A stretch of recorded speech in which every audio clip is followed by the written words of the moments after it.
The next we'd like to invite Friends of the Christchurch Botanic Garden, Alan Morgan, to come forward.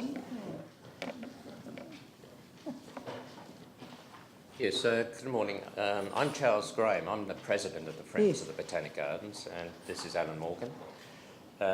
Please feel free to sit down or stand if you wish. It's fine by either way.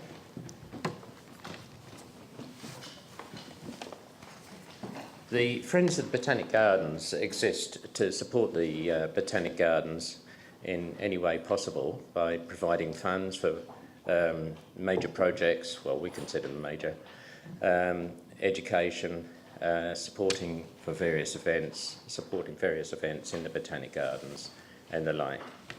I'd like to, at this stage, really say how much we appreciate the new visitors centre.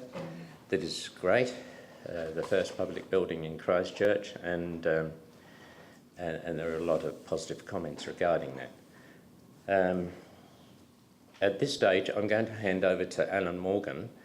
We've just formed a trust, which we hope will raise a lot more money to fund various projects in the Botanic Gardens, and part of our submission is a plea to you to hold on to certain projects so that the trust can be involved with them. I'll put you over to Alan now. Thank you, Charles. Charles went on holiday to Australia and said, we've got to get these submissions in, so how about doing it for him? So there we go.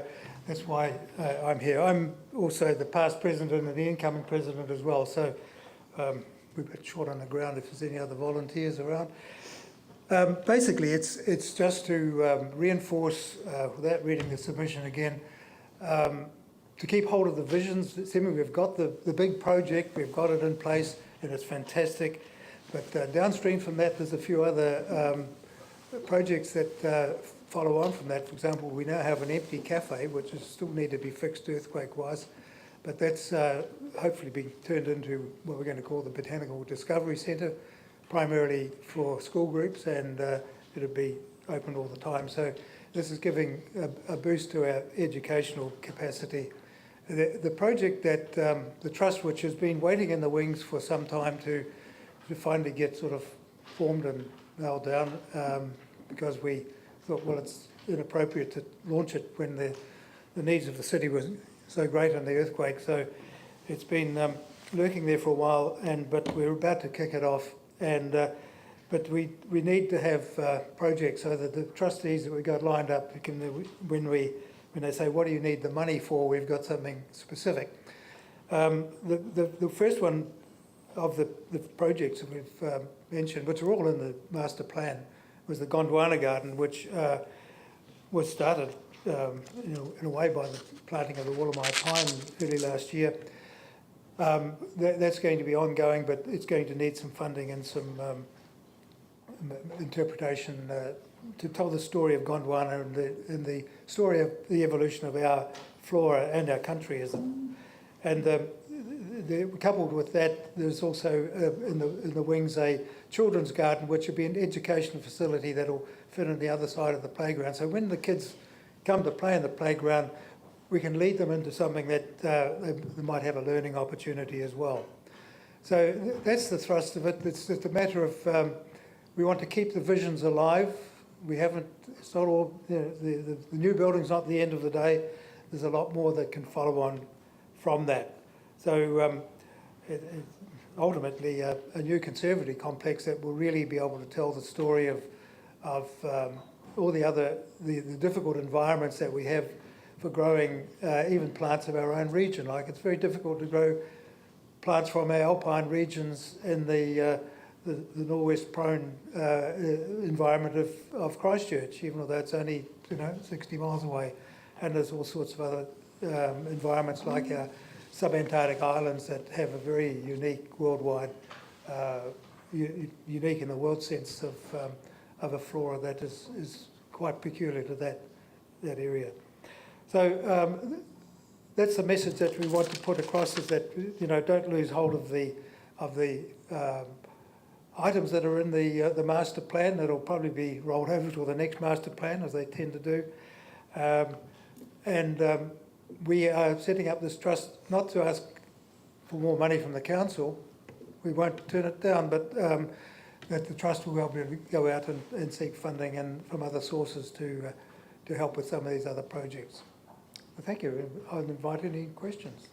Thank you. Owen, well, I'll just start off and just say what a fabulous day it was, the opening, with having the Prince and the Duchess there, even though he did catch me out with a bit of a joke. I don't know if you heard what he did, but when they cut the garland, which was tremendous, you know, instead of a ribbon, they came inside and pulled back the little cover over the plaque, which I said would be, sort of put in the building at some appropriate place at a future time to show that they'd opened it. And the three of us stood back and admired it. And he said, "There's a spelling mistake," and all of the blood drained out of my face.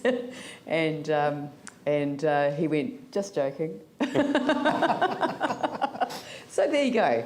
That was my experience of the day. Well, probably of the year. Actually, probably of my entire term as mayor. So there you go. Yani. Thank you, and thank you for the work that you're doing. Just interested in there's an old house, I think, on Riccarton Ave, 4 Riccarton Ave, that's kind of related to the garden, as I understand it, next to the hospital. Have you guys looked at possible opportunities in that space? I'm sorry, I didn't quite. I've got 2 hearing aids and they don't work. So there's as I understand it, there's an old residential property that's kind of next to the hospital, and we had a deputation the other day about Chippenham Lodge actually relocating there possibly. But just really interested in, have you looked at any opportunities with that space to I guess enhance some of the projects you're talking about, or looking at other opportunities? We're looking at 4 Riccarton Avenue next year. Currently, we have 2 propagation groups, and we make use of some of that area for propagating some of our plants. Where we prior to the new visitor centre, we had a small trolley outside the old information centre. And we had 2 plant sales a year, and from those 2 propagation groups, from that nursery, we got most of our funds for the projects in the gardens, and we're hoping that will continue from the new visitor centre. So yes, we make use of some of the land. At one stage, Jeremy suggested that we could possibly make use of the building, but we'd have to maintain it, and that was a no-no for us, because we didn't want our funds going into maintaining a building rather than putting money into the gardens. At the moment, I don't quite know where we're going to meet at the moment, but we have guides, volunteer guides as well, and they meet in one of the rugby club rooms in Hagley Park, and we're hoping that we can share the old visitors centre. So we're in sort of semi-negotiation as far as that's concerned. Either that, or we're hoping to use one of the rooms in the new visitor centre. So we are strapped for room really as far as volunteers are concerned. We'd like to make use of a building such as that at number 4, but it does need a lot of repair, a lot of work, and we're not into that. The average age of the volunteer in the propagation groups, and I guess the guides, would be somewhere between 70 and 75, so they're not going to climb ladders with a paintbrush and that sort of thing. I don't think the guide themselves have got a particular plan for that area. It's certainly nothing's in the master plan for it. I just thought things like having maybe young people as a scholarship studying botanical sciences, having a place to live, like a botanist in residence. Probably wouldn't get the warrant of fitness. It has been used for that, for putting young apprentices or people working from overseas in there, up until a couple of years ago, I think. but it's getting pretty dilapidated now. It's used much for storage than more than anything else. Phil? Can I just raise with you your points about the children's garden, and especially like where you say, and I agree with you actually, that the current structures, they're not within the usual scope of botanical gardens, but the flow on to a connecting learning space would enhance children's experience. And I'm just thinking about ways that we can, as a council, can support that to happen. It's a very popular place, as you know. As a grandparent, I love going there with my grandchildren, and they love it too.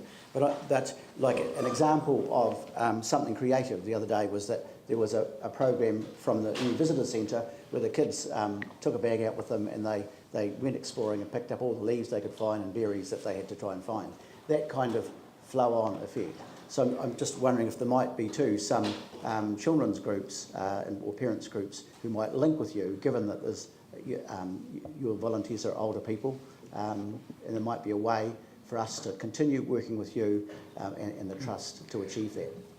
There is a plan to employ an education officer who would be based at the gardens, but also probably doing botanical education citywide. But the garden itself there's two kind of models that you can either have something like they've got in Melbourne, which actually has 2 professional staffers there, and that's very hands-on. There's another model where you have more static stuff, a bit like Science Alive, where you have all sorts of educational fixtures that kids can get involved with, and they sort of scaled down. The Hunting and Garden in Los Angeles has one of these. So there's a lot of models around, but it all depends on the staffing and how much how much staffing is required, and almost I think in Melbourne the place is only open when there's staff there. So we haven't quite figured yet exactly where that could sit, but the ongoing cost of obviously having 2 staff available is something considerable. But I think there's also a possibility of harnessing some education money into this along the way. That's lovely. Look, thank you very much for making a submission, and again, also thank you for what you do. Much appreciated by the whole city. Thank you.